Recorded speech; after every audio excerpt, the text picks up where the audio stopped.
everyone, welcome back to the channel and today we will be doing the second part of chapter number 5।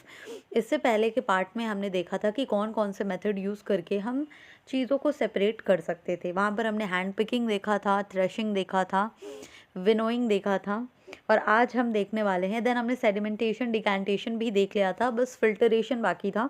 तो filtration और कुछ और topics हैं जो आज हम करने वाले हैं। So what is filtration? पहले फिल्टरेशन से पहले बात करते हैं फ़िल्टर पेपर की। इस तरीके का पेपर होता है जिसके अंदर छोटे छोटे से पोर्स होते हैं। पोर्स मतलब सीव, छन्नी देखी थी आपने, ठीक है? तो होल्स होते हैं, वैसे ही यहाँ पर पोर्स होते हैं, ठीक है? सो फ़िल्टर पेपर में जब भी हम वाटर डालेंगे और वाटर में सैंड मिक्स कर दो, और अब अगर हम इसे डालेंगे तो क्या होगा? वाटर इस पोर को पार कर लेगा, या हम ये कहें कि water will be able to pass this pore and water यहाँ पर कलेक्ट हो जाएगा और जो इसके ऊपर जितनी भी सैंड है वो यहाँ पर बच जाएगी, ठीक है? तो इस प्रोसेस को हम कहते हैं फिल्टरेशन।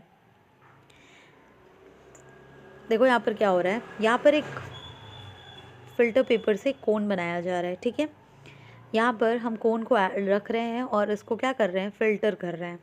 अब एक ग्लास है, ग्लास में जो भी आपने फ़िल्टर किया है वो कहलाएगा फ़िल्टरेट, ठीक है? और जो इस पेपर में कोन में बच जाएगा उसको हम कहेंगे रेसिड्यू। कहीं लिखा होगा it's will be known as residue, ठीक है? अब देखते हैं फ़िल्टर का काम क्या होता है। फ्रूट्स एंड वेजिटेबल जूसेस को हम क्या करते हैं? फ़िल्टर करके पीते हैं, ठीक है? हम उसका फाइबर अलग कर देते हैं और जूस निकाल लेते हैं, ठीक है? कॉटेज चीज़ जिसे पनीर कहते हैं, तो पनीर में भी क्या होता है? दूध होता है। दूध में अगर आपने मान लो लेमन डाल दिया, विनेगर डाल दिया, दूध फट जाएगा। तो उसके ऊपर का जो चीज़ वाला पार्ट है, कॉटेज चीज़ पनीर है, उसको अलग कर लेते हैं और जितना भी वाटर है या उसको हम ड्रेन कर देते हैं, लिक्विड है उसे ड्रेन कर देते हैं, ठीक है? दूसरा टॉपिक है हमारा evaporation. What is evaporation? Process of conversion of water into vapour, ठीक है? एक वो पतीले में पानी ले लो और उसको फ्लेम के ऊपर रख दो, तो क्या होगा? पानी उबलने लग जाएगा। और आपने अगर उसको रख के छोड़ दिया तो धीरे धीरे आप देखोगे कि पतीले में पानी कम होता जाएगा, ठीक है? और एक टाइम ऐसा आएगा कि बर्तन जल जाएगा क्योंकि उसमें पानी नहीं बचेगा।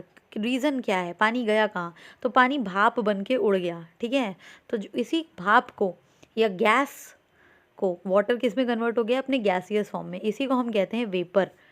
और जब वाटर वेपर में बदल जाता है, इसी प्रोसेस को हम कहते हैं इवेपोरेशन, ठीक है?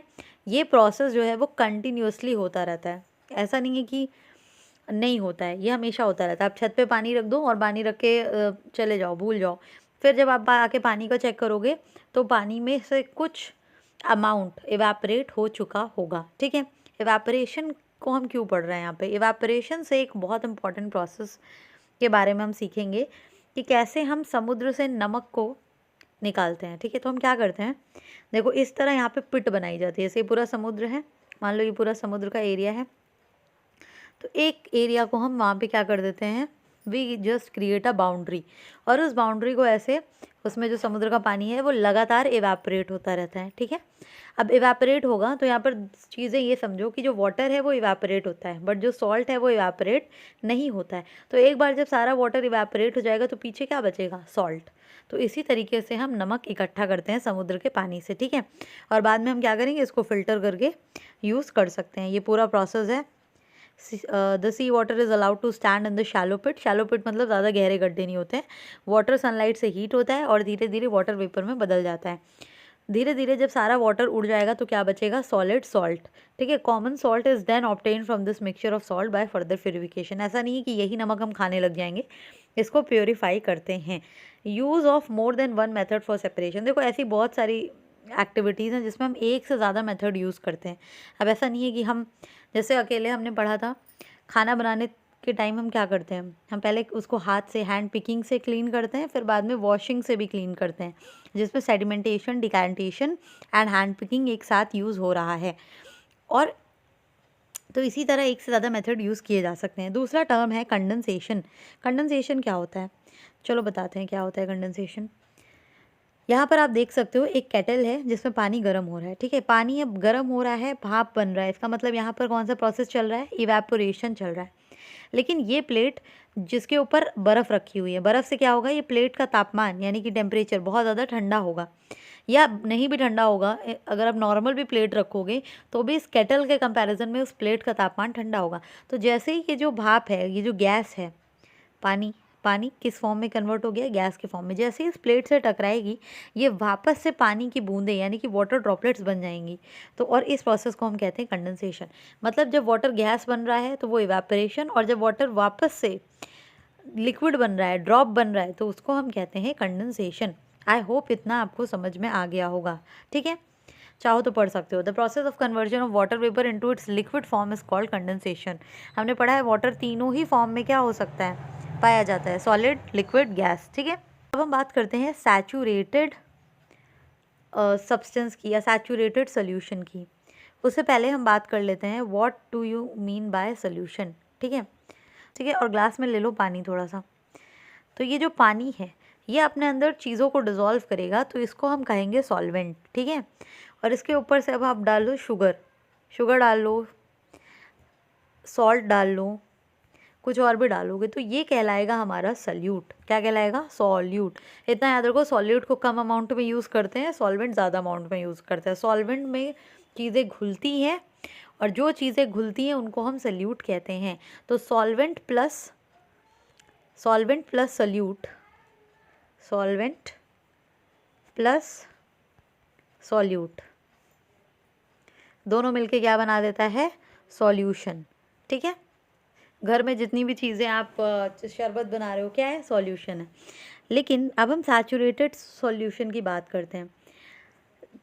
जब हम किसी भी सॉल्यूशन में या फिर किसी भी सॉल्वेंट में, मान लो ये सॉल्वेंट है, ठीक है, अब इस सॉल्वेंट में हम जब सॉल्यूट डालते जाएंगे तो एक कंडीशन ऐसी आएगी, एक स्टेट ऐसा आएगा जब सॉल्ट और ज़्यादा डिज़ोल्व नहीं होगा, या फिर जो भी आप सॉल्यूट डाल रहे हो वो डिज़ोल्व आगे नहीं होगा। तो इस कंडीशन को बोलते हैं सैचुरेशन, और इस टाइप के सॉल्यूशन को बोलते हैं सैचुरेटेड सॉल्यूशन। ठीक है, चलो देखते हैं। आपने क्या लिया, एक ग्लास पानी लिया और उसमें आप नमक डालते जा रहे हो। नॉर्मली आप नमक को मिक्स करते जाओगे, ठीक है, तो क्या होगा, मिक्स होता जाएगा और उसके बाद एक टाइम ऐसा आएगा जब आप और ज़्यादा नमक उसमें ऐड करना भी चाहो तो वो मिक्स नहीं होगा और सोल्यूशन नहीं होगा, वो नमक नीचे बैठने लग जाएगा। तो इस तरह के सॉल्यूशन को हम कहते हैं सैचुरेटेड सॉल्यूशन। ठीक है, नाउ नेक्स्ट थिंग, एक्टिविटी 10। अच्छा, एक्टिविटी 10 का जो मेंस कंक्लूजन है वो पढ़ लेते हैं। A solution is said to be saturated if it can not dissolve more of the substance in it solution. I hope this is very very clear to you people, right. Churning हमने पढ़ लिया था, condensation, decantation, evaporation, filtration, saturated solution, sedimentation, sieving solution, threshing, winnowing and hand picking, ये सब कुछ हम पढ़ चुके हैं, right. There is a picture here, the winnowers, देख लो जो लोग NCERT लाइन बाय लाइन पढ़ रहे हैं। So this picture is given here at the end of the chapter. ठीक है, यहाँ पर विनोवर्स, विनोइंग दिखा रहे हैं कि कैसे लोग पहले के टाइम में भी विनोइंग करते थे। Okay, this is all for the video, thanks for watching, wait for the next chapter.